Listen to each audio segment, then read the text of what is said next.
10th Corps was a corps of the United States Army in World War II and the Korean War. World War II. The 10th Corps was activated in May 1942 at Sherman, Texas. It embarked aboard US-80 Clipfontaine and departed the San Francisco port of embarkation for the Pacific Theater the 14th of July 1944 after 2 changes of station and participation in maneuvers in Louisiana and at the California-Arizona maneuver area. 10th Corps took part in the following campaigns: New Guinea, Leyte and southern Philippines. As part of the 6th Army, 10th Corps took part in the Philippines campaign of 1944–45, beginning with the invasion of Leyte. For its involvement, the 10th Corps received the Philippine Presidential Unit Citation with the streamer embroidered 17 October 1944 to 4 July 1945. 10th Corps became inactive in 1946.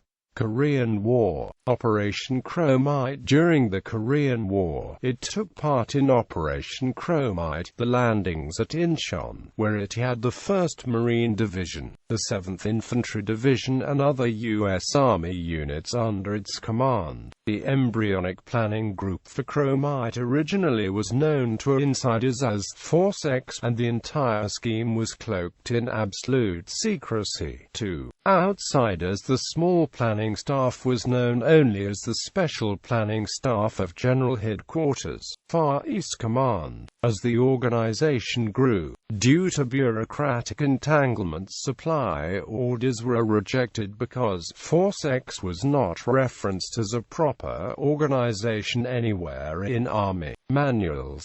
General of the Army Douglas MacArthur asked his Chief of Staff, Major General Ned Diamond, to suggest a new name. Force X's Roman numeral 10 reminded Diamond of a corps which had fought under MacArthur in the last war. Why not call it the 10th Corps? He asked. MacArthur was delighted and approved of the name. General Diamond was subsequently chosen by MacArthur as X-Corp's new commander. The Marines first captured an island offshore of Incheon as a prelude to the assault, and at the next tide, the main attack went in. Despite the noise of the attack on the offshore island, it completely surprised the North Korean forces. The Marines then moved on to the capital city of Seoul. In heavy fighting, they eventually drove out the North Korean defenders. The U.S. Army's 7th Infantry Division, which had landed later at Incheon, engaged the enemy on the outskirts of Seoul, destroying an armored regiment. Incheon had a very large tidal range, and was thus very risky to use as a landing site. Nonetheless, the landing proved to be an enormous success. It is by far the largest amphibious assault to have taken place since World War II, and one of the boldest. Operation Tailboard. The X-Corps planned amphibious landing on the east coast of North Korea is amended by UNCOPORD No. 4, culminating in a withdrawal to the sea. The Battle of Chosun Reservoir. After the landing at Incheon, 10th Corps attacked up the Korean peninsula on the left flank of 8th Army. However, it was withdrawn to prepare for another amphibious assault, this time at Wonsan on the eastern coast. This action proved to be a mistake on 2 counts.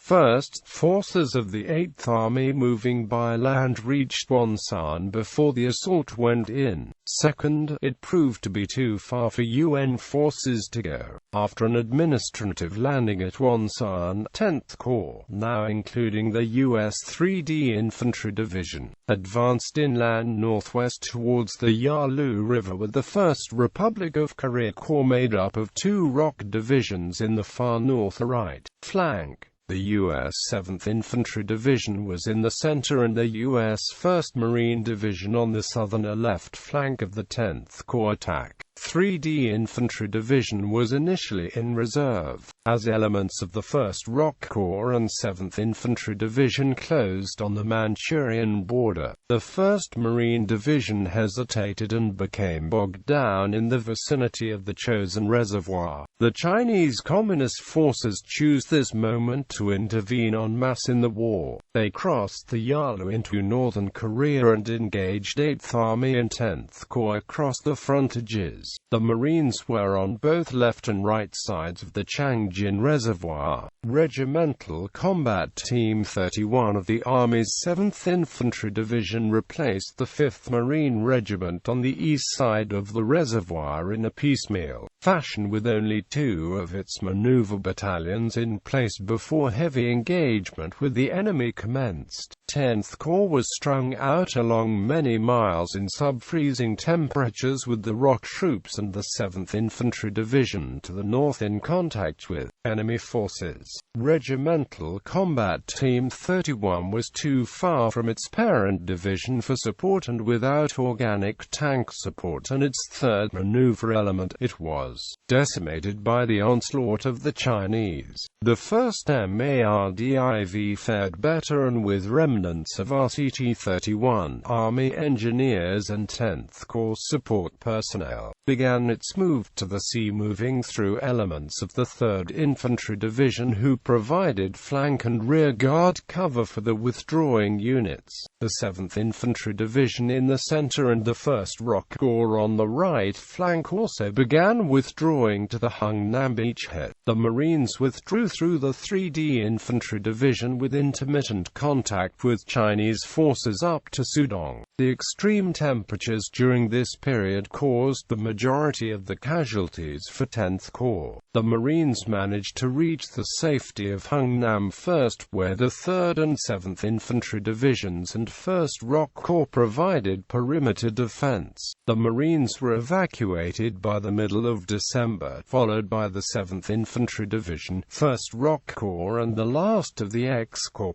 elements.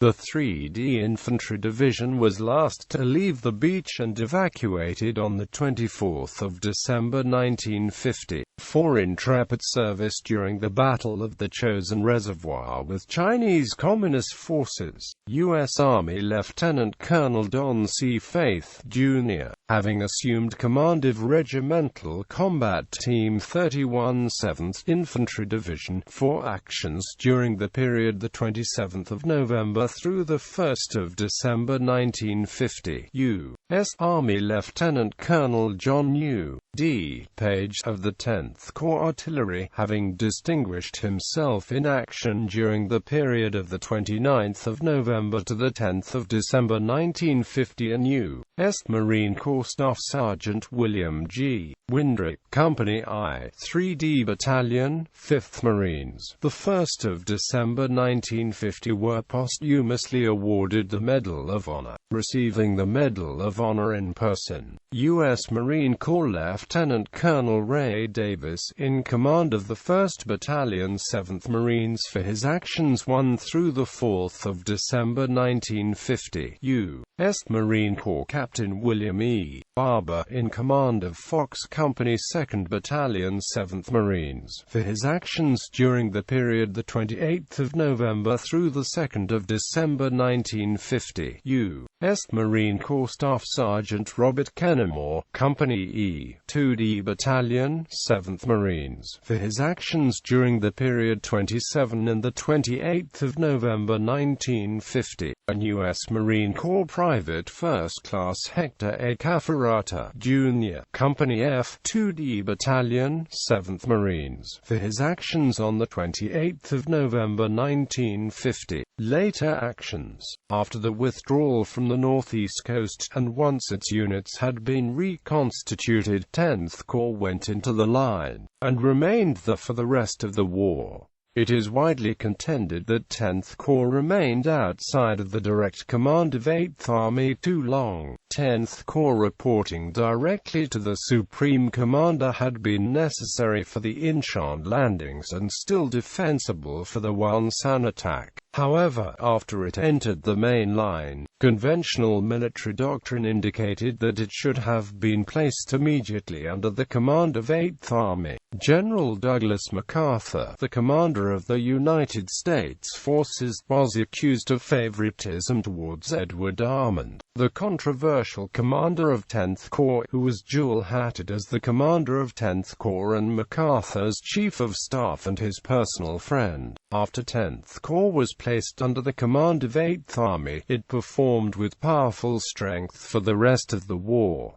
Post-Korean War. In the years following the Korean War, 10th Corps served as a regional headquarters, having administrative, logistical, and training responsibility for both active and Army Reserve units in the northwestern portion of the continental United States. 10th Corps was deactivated on the 31st of March 1968, as part of the compromise between U.S. Secretary of Defense Robert S.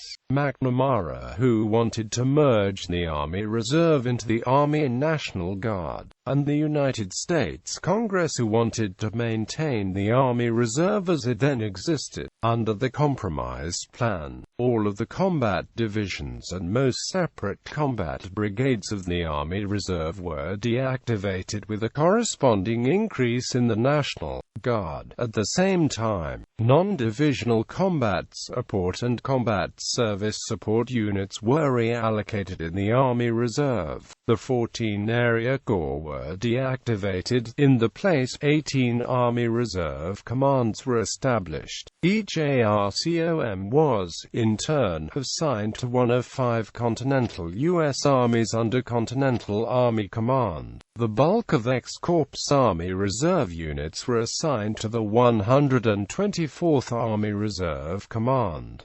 In popular culture, the U.S. Army 10th Corps is the name of the main field force featured in Harold Coyle's 1993 techno-thriller The 10,000. In the novel, its ground combat elements of the 55th Mechanized Infantry Division, the 4th Armored Division and the 14th Armored Cavalry Regiment. Notable former members: William E. Butterworth III, served with headquarters as an information officer based in Quang Tri.